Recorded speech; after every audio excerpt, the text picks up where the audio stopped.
I feel like not enough divers understand how to utilise their lungs.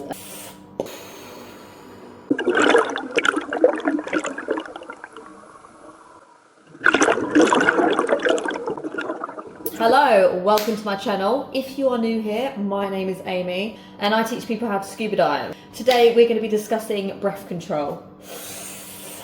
What we do as divers, at the beginning, we're not utilising our lungs as much. We overuse our BCD, when really you could have just utilised your lungs. So what do I mean by that? So when you'd have done your scuba diving course, you would hopefully touched on the fact that when you breathe in and you inflate your lungs, you float a little bit, you go up. When you deflate your lungs, so you breathe out, you sink a little bit, and that's showing you that your lungs impact your movement in the water. So they're no longer just for breathing anymore, although, you know, that's its main job, main component. We need air.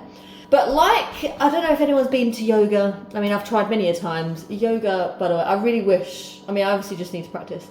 But the instructor, the person leading the class, is always emphasizing you need to move with your breath. So you inhale, and then you go upward facing dog, and then you exhale and you go down into low cobra, for example.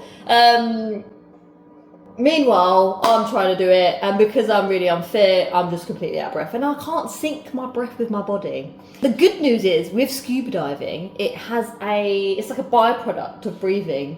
When you breathe in and out, it impacts your movement automatically.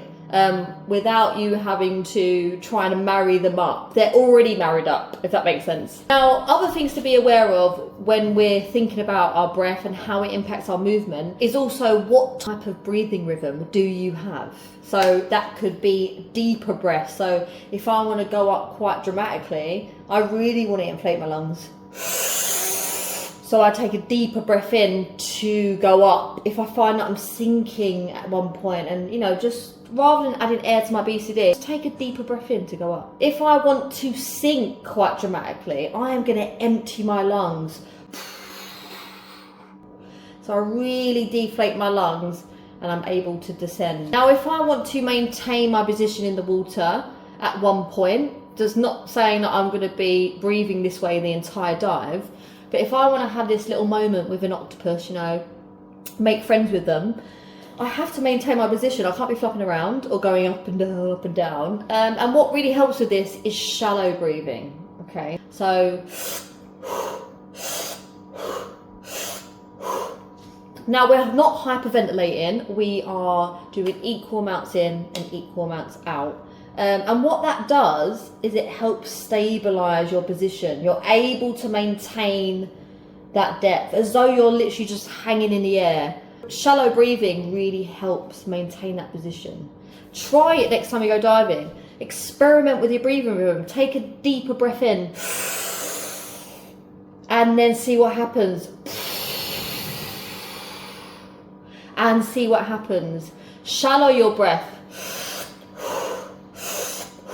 See what happens. Start to get, and that sounds really cringy and cheesy, start to get in touch with your body and see how just by changing the way you breathe at different parts, how it affects your movement. I'm going to say a controversial thing right now, and it is the most important rule of diving is to never hold your breath. You'll hear that a lot, and it is a valid rule because it can lead to, you know, life-threatening injuries, but only in an extreme sense. So, you know, that would be really bad if I was to take a breath in, hold it, and then just fully inflate my BCD and rock it to the surface, okay? That would be a bad situation where you would not want to hold your breath. However, with breath control, there is a slight element of holding onto your breath because it's all delayed. So if we say this is the ground, that's my body, I'm going to take a breath in,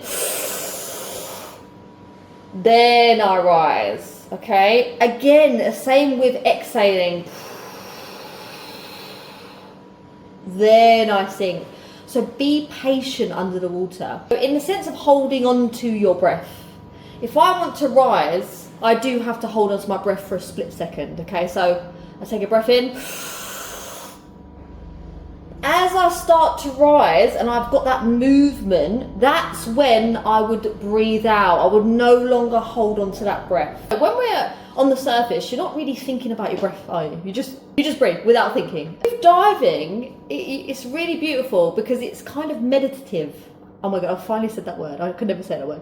Because you're really getting in touch with your body. It's really, you know, you're utilizing your lungs in a different way.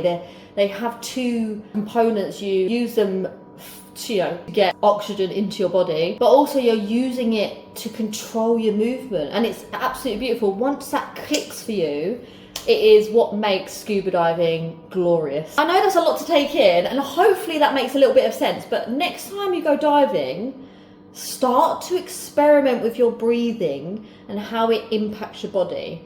And it will take time to get in touch. I know it sounds, again, cringy. It will take time to get in touch with your body and understand what's happening when you breathe in. Oh, I'm going up. And then starting to utilize that to help you with your control under the water. If you find that this will help someone else, a fellow diver, send them this video, because I feel like not enough divers understand how to utilize their lungs. Anyway, thank you so much for watching. I'll see you next time.